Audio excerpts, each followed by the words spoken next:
Stars, I'm a fool for your love.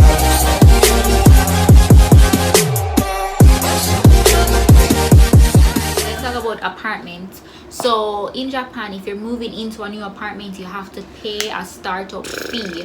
So it depends on the company, it depends on the apartment, and I guess your monthly rent. That will determine how much you pay for your startup cost. Usually and I don't think you get back the money. You don't get back the money when you leave. So it's like a gift to your landlord or landlady. So that's one of the huge cultural differences in Jamaica. It's like you're paying the people them to rent them apartments. In Jamaica, you pay like the first 2 months rent, and that's it.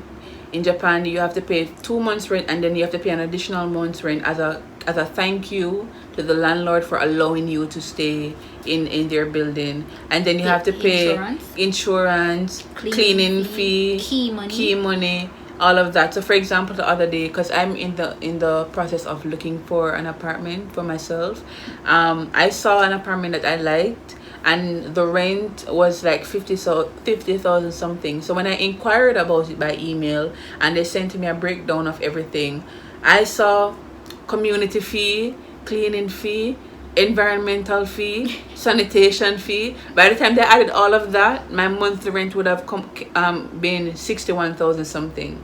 Then to actually move in, I would need 255,000 yen in order for me to move in. Money that you're not going to get back. Money you're not going to get back to move in. And then of course I'm going to be required to find my own moving company or someone to take me to move me into all of that. And then I would have to pay the light and the gas deposit for all of that as well, because that's not included, and that's something that you have to pay here in Japan. So when it comes down to moving in Japan, make sure that your coils are stacked and ready to go, because it's a nice coin that you're never going to see ever again for the rest of your life. Yeah, and that's the thing. I wanted to move from this apartment, but I decided to stay because of just how expensive it is to move into another apartment. And also, so this is my second year living here, and the apartment lease that I got was 2 years. So I have to pay, well, I think I paid already, because I have this apartment with my company, so they handle all of the stuff with the land, the finances people. Yeah, the finances with the land people. So I have to pay to renew my lease. So I paid about 1 month's rent to renew this new and lease. So it's renewed for another 2 years. So if I plan to renew it again after the 2 years, I have to pay money again. So each time I'm renewing it, I have to pay money. And one of the things is, if you plan on breaking your contract, be prepared to spend an exorbitant amount in penalties for breaking the contract. With my apartment, I can leave after 1 year without any penalties, because in the initial startup cost, I had already paid for cleaning and stuff like that. So if I were to move out, I just need to give them a notice and leave the people in place, providing that I did not destroy the apartment. So that's also a thing. If you decide to break the contract, they have very high and exorbitant penalties as it relates to how much you pay for breaking the contract. So imagine breaking your contract and then finding a new place. You're going to need upwards of 300 yen easily, 300,000 yen easily, in order to break the contract and to move into your new place. So when it comes down to that aspect of life in Japan, that's definitely something I'm not very fond of, because it's extremely expensive to me, and the fact that you don't get back your security deposit, that's a huge turn off for me. Yeah, it's a money making thing for these people, money making thing. Yeah, but I think they make more than enough, because the space that you're paying for, sometimes it's not even worth the amount of money that they're asking you for. This small tiny apartment, right? The thing is, my neighbor, I can hear my neighbor whenever he has his TV on. I can't step too heavy on my apartment because my neighbor downstairs is gonna hear my footsteps. I can hear my neighbor upstairs, so it's like you have to be very, very quiet in your space. The slightest amount of noise, because I can hear my neighbor when he's doing the nasty. Okay, I'm sure he hears me too, but anyways, that's a different story. Let's move on to the next topic. Okay, so we're gonna talk about loneliness in Japan. I don't really feel lonely in Japan. Well, the thing is, for me, when I just got here, because this is like a 360 degrees or 180 degrees? 180 degrees change for me, because in Jamaica I was surrounded by people everywhere I go, I've never been to like even the supermarket by myself. So I always had people around me or be with me, because I'm from a big family. I have a lot of siblings, so I know a whole generation of people. Whatever. I'm proud of my sisters and my brothers. I know. Anyways, I have a lot of people and friends and whatever. So I always had people around me. So when I came to Japan, I was all alone, and this was the first time that I was living by myself. So yeah, it was hard. It was hard to adjust, and I had a few friends at the time because I just came here. So, and even those people, they were far away, so it's not like I could walk 10 minutes and reach to their house. No. And plus thing, it's not like when you're in Japan, you're not gonna have friendly neighbors. You might be lucky to have people who will call to you or stuff like that, neighbors, but it's gonna be hard. You're gonna be on your own. You're gonna be on your own. Because I've been here for 2 years, and I don't. If I see my neighbor, anyone in this apartment, if I see them on the road, I will never know that it's them. That's true. I don't know. I've never talked to them. Maybe like if I go down the step, if I'm leaving my apartment and I see them, they might call to me sometimes. They don't. But call that's to it. me. That's but it. My experience not like they're gonna is stop and talk different. to me. No. Because I've been here a year, and I was very happy to leave Jamaica. And like I said, watch my Why I Left Jamaica video. I always had people around me. My family isn't as big as hers, but I do have 4 siblings, and for the most part, we always lived in like a 2-bedroom house. So we always had to share room and sometimes share bed. So I'm used to people being around me, but I just don't like people being around me. So that's the difference between you and I. Well, I always have people over because I want people to come. I don't like it. So for when I just came here, I spent probably 4 months just being home, going to work and going home, and I was perfectly fine with that. I'm more of a very reclusive person. I like my own space. I like my own time, and that's part of the reason why I find it so difficult to invite people over, in addition to my space being so small and not being able to entertain people. But I find it difficult to let people in because I just like my space, and that's why I prefer to visit people. So when I'm ready, I can go to my personal space. So that's why you haven't invited me over. I mean, if you want to come over, you can. Never but the place is so small. Can you imagine, guys? She has been to my apartment multiple times, and I've never been invited to her apartment. I mean, especially if you want to come. Yeah, but it's Japan, so it's not like I'm gonna say, oh, this space is so tiny. Like, I'm used to tiny spaces. Trust me, this is huge compared to whatever. But yeah, for me, I've never experienced loneliness because I had a burning desire to escape everything and everyone. So being here, I don't or maybe because I'm so used to being lonely that I don't recognize the feeling anymore. But I'm okay. Like, anyone who knows me know that I'm okay being half naked in the house, drinking wine, listening to music, watching movies all day, and I was half naked after I was in Jamaica. Fine. Yeah, I mean, I used to be half naked too. My mother used to complain all the time. Put on clothes. You're not a pride. Yeah, but I'm good. I'm the type of person where I think I've learned to be so comfortable being alone that not having people around doesn't bother me.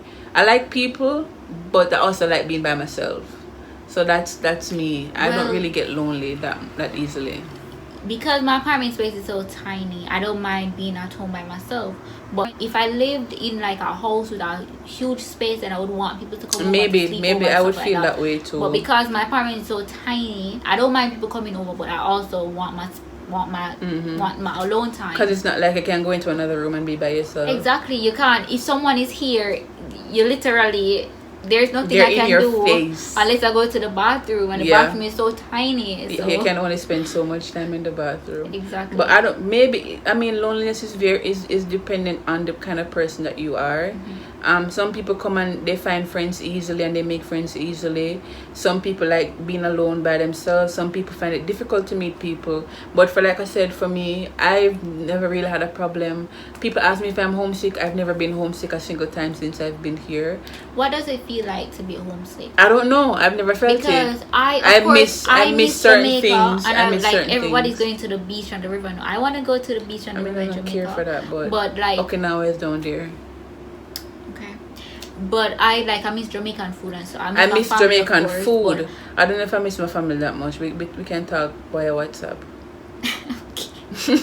Yes, but what was I gonna say? Yes, I forgot. I don't get homesick. I miss like Jamaican curry, and I miss Just like Jamaican and I miss people. I miss them. No, I'm just And I saying, miss- like when you go outside, you're entertained. When you go outside in Japan, it's like you're walking Yeah, like a that's walking true. dead. But then I hated the people sometimes because the reasoning ability sometimes. And then the safety, the good thing here in Japan is we can walk with our handbags, we can walk on our phone, we can walk out on our phone. We don't have to worry about people coming to rob us. But what we have to worry about is people following us home, like perverted people. Yes, but stalkers. I've never had an encounter where I've been followed. But a lot of people I've heard they've been followed home and stuff like that. So persons, you have to be careful. Also, I forgot to mention this. You see, if you're in Japan and you need friends, or if you're planning on coming to Japan and you don't have anybody here and you want to make friends, you can always join Bumble. So on Bumble, the app called Bumble, while you're smiling, there is a section called BFF. So if you want to make friends in Japan, you can join the app and then select the BFF version. Or if you want to bae, you can select the date version, or if you want to meet like business minded people, there's also a business option. So 3 different categories for you to select. Yeah, so there's a tip for you guys. All right, so the next thing that I'm gonna touch on is depression in Japan, which is a very major thing.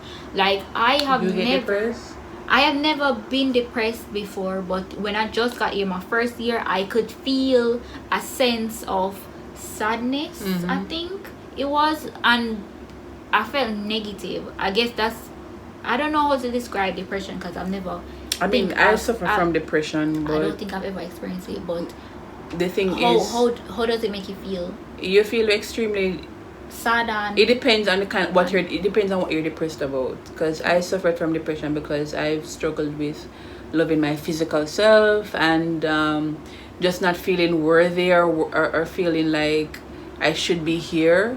So I've thought about suicide and all of that before, researched it and almost attempted it. But when it comes on to like depression, it sometimes it depends on the environment that you're in that can trigger it off.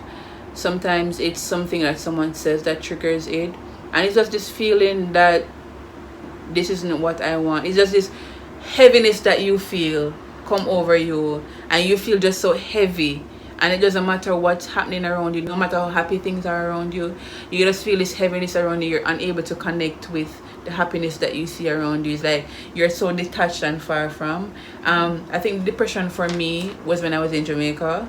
So moving away from Jamaica, a lot of the things that triggered my depression, I was outside of that.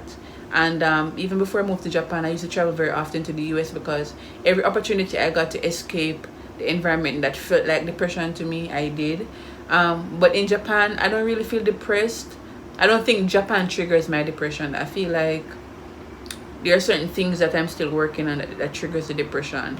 But yeah, I don't really feel depressed, but I know people do feel depressed. Yeah, and I think there's, to me, I've mentioned this before, but I think there's this darkness about Japan that I don't know how to describe, but it's like this, it just feels dark and sad. I know what you mean, and it's because of the culture that they have.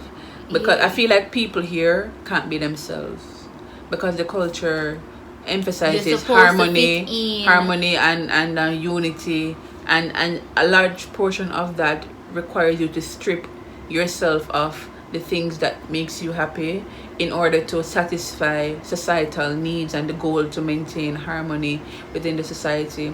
So suicide is a huge thing here. So if you don't dead of old age, suicide is probably the next best thing. And in February, one station before mine, a high school student actually jumped in front of the train and killed herself. So it's not just like adults, but you have kids who are killing themselves. Because I even heard a story of 2 elementary students. They were best friends. they both jumped in the way of a train together and killed themselves.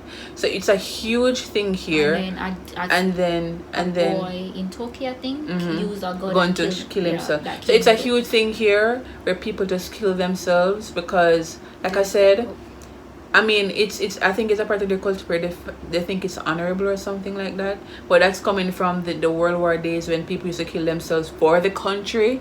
But people have taken it to a different level by just killing themselves. Because the truth is, for me, if you're a foreigner living in Japan, you don't feel the pressure that they feel as a Japanese person living in Japan. Okay, it doesn't matter what we do, we're still gonna stand out. Yeah. So with them, you have to dress, because even when you're on the train, everybody is dressed the same way. The men, especially in their what, black or navy blue suits and white inner shirt. Everybody's dressed the same way, and even at work, people will want to leave, but because it looks bad to leave early and it's dishonorable, they don't leave. We know the minute it touches, if we're supposed to leave 3:20. By 3:19, we're packing up our desk. You're ready to leave. Go. But for them, it's not something. It's something that's frowned upon. You stay back because you have to put in the extra work, like everyone else. If one person is staying back, all supposed to stay back. And it's dishonorable to leave because apparently it does something to them. So a lot of them are miserable as much as they look happy. They aren't. But yeah. So depression is an actual thing, not just for persons coming to Japan, but there are persons in Japan who are suffering from it. I have never experienced depression. That's good. Trust me. Until I came here, and I had to, because I am a positive person by nature, and I just started feeling myself like being negative and being sad, so I had to snap out of it. But I'm just saying that persons who already suffer from depression, they might not be able to realize what is going on and get themselves out of the state. I think if you're suffering from depression, I think it's important for you to align yourself with people who understand, who won't judge you or make you feel worse than you do, and just align yourself with people who are able to get you out of that depression, even if it's temporary. Because even if it's even going out with a friend or taking a walk by yourself just to clear your head, because sometimes you just need to get out of the house so you can get out of that space. And I would recommend, if you are in Japan and you are going through depression, I would recommend that you not go to someone like a professional who is a Japanese, maybe like a foreigner, or if you can find someone online